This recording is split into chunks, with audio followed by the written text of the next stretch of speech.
At 6:35 in the evening on April 1st, 2026, something happened at Launch Complex 39B at Kennedy Space Center that had not happened in more than 50 years.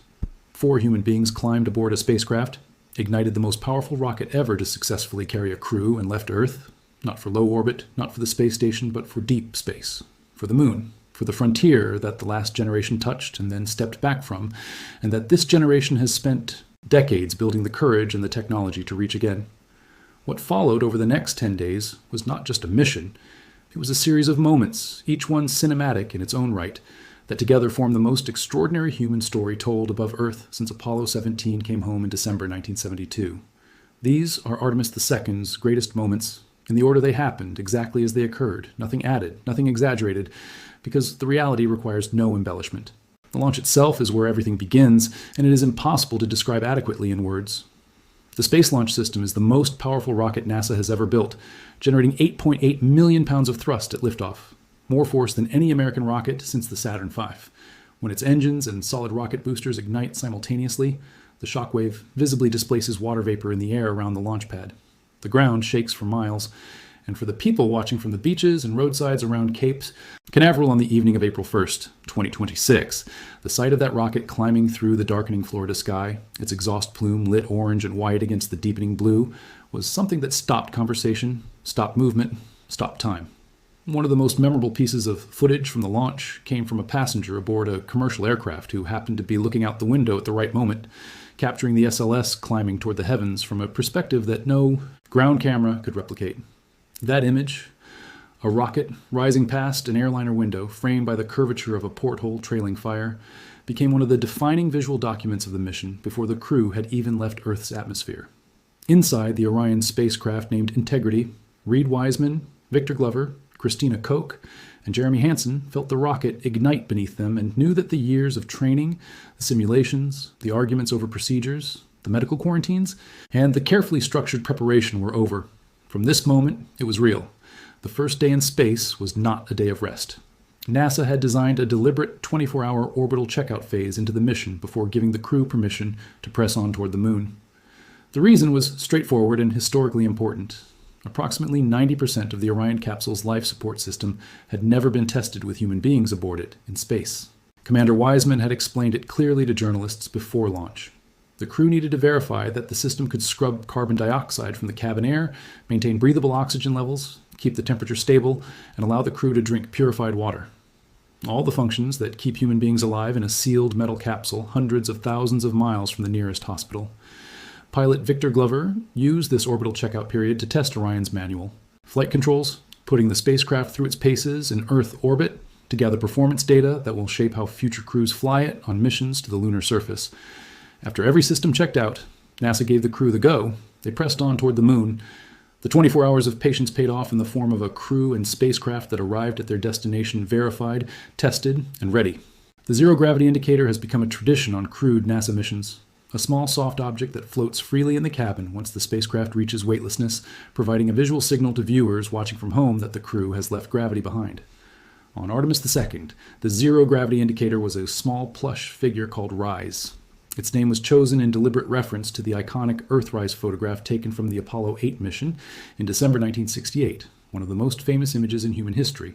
But Rise was not designed by NASA. It was designed by Lucas Ye, an 8-year-old child who won a global competition open to young people around the world to create something that would represent the mission spirit. Inside Rise's body is a storage chip containing the names of more than 5 million people who submitted their wishes for the crew's safe journey before launch. When Rise floated free from a crew member's hand on the first day in space and drifted gently through the cabin of Orion, it carried with it the hopes and the names of 5 million human beings who had never met each other but had all looked up at the same moon and believed that this mission mattered. Flight Day 5 brought the moon into full view through Orion's windows for the first time, and the photographs the crew took during this approach phase are among the most technically and emotionally arresting images produced by any space mission in the modern era. Looking at the lunar near side from a distance that no human crew had approached since Apollo 17, the crew captured an image that reveals the moon's surface in a geological language that even casual viewers can read. The dark areas across the center and right of the disk are ancient lava flows, basalt plains that formed billions of years ago when the moon's interior was still volcanically active.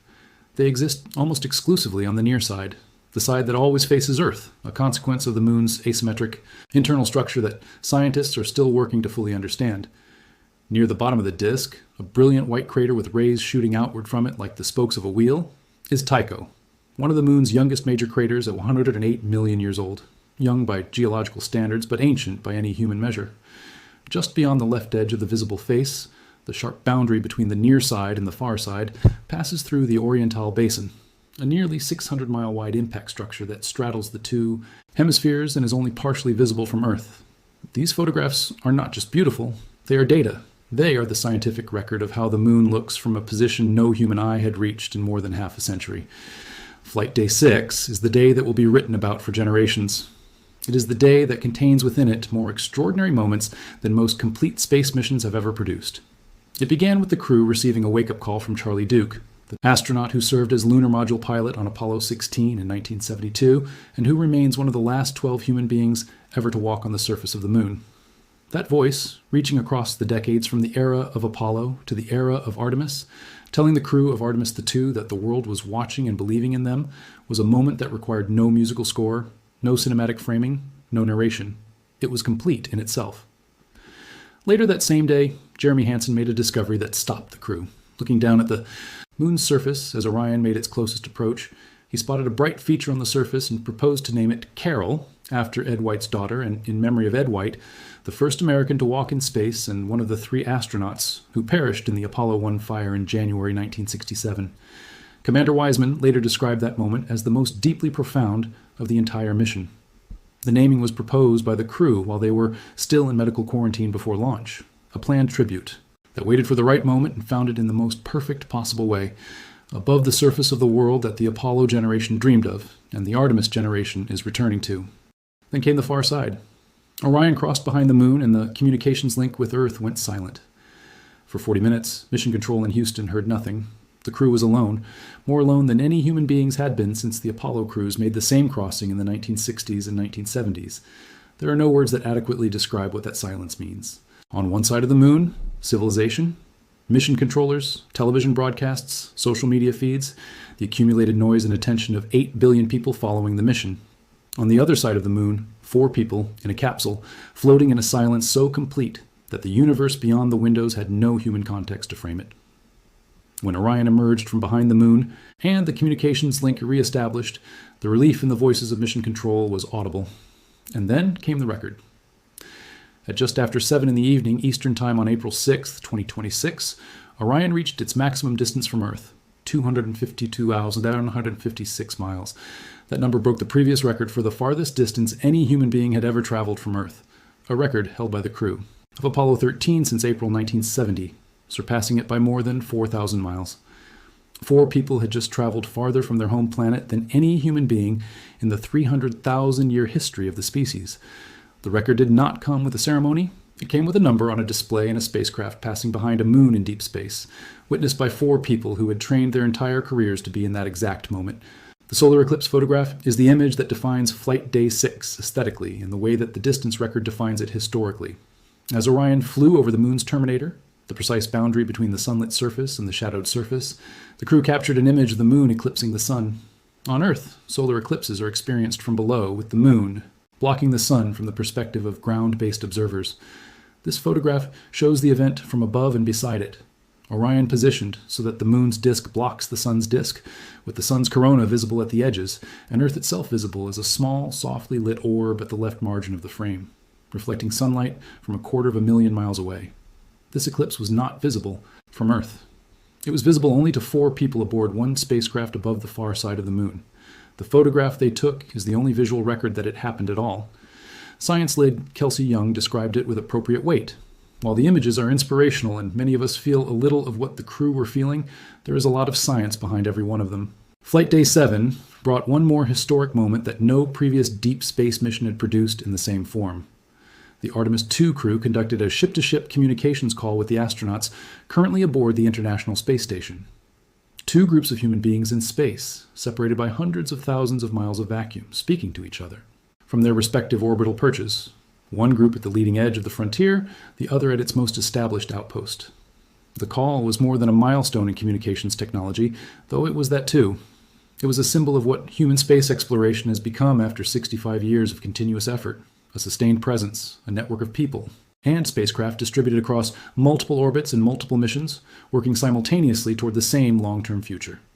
Inside Orion's cabin, the crew had brought with them a physical artifact from the mission that connects Artemis to its ancestor program in the most direct possible way. Jim Lovell, the commander of Apollo 13, the mission whose distance record Artemis II just broke, provided his personal Apollo 8 mission patch for the Artemis II crew to carry aboard Orion.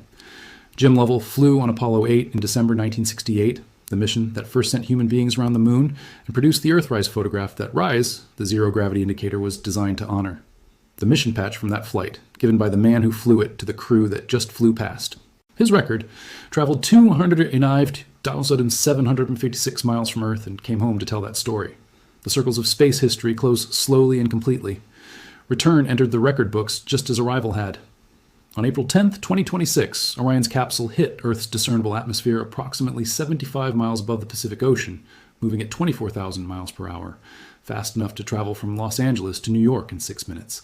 At that velocity, the heat shield, 16.5 feet wide, the largest ever flown on a crewed American spacecraft, began absorbing energy at a rate that drove temperatures across its surface to approximately 5,000 degrees Fahrenheit, half as hot as the visible surface of the sun. For 6 minutes, the radio link with the crew went silent as the peak heating zone surrounded Orion in a plasma sheath that blocks all electromagnetic communication. For 6 minutes, the world waited. Then the drogue parachutes deployed, followed by the 3 main parachutes, and Orion descended through the Pacific sky toward the water below. The capsule splashed down off the coast of San Diego, California, recovered by the USS John P. Murtha, with Navy divers already in the water before the capsule had fully settled. The mission was complete. On April 11, 2026, Reid Wiseman, Victor Glover, Christina Koch, and Jeremy Hansen landed at Ellington Airport in Houston.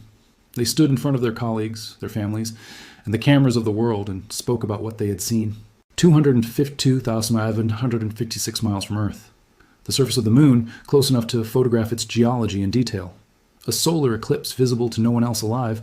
40 minutes of silence on the far side. 5 million names traveling with them in a small stuffed figure designed by an 8-year-old child. Jim Lovell's patch in their cargo. Charlie Duke's voice in their headsets on the morning of the hardest day. And the name's Carroll, and the bright spot on the moon that will carry it forward. Artemis II was 10 days. It was 694,181 miles traveled. It was the record, the eclipse, the silence, and the return. It was the first chapter of the story that ends with human beings living and working on the moon, and eventually standing on Mars. The greatest moments are already behind them. The greatest mission is still ahead.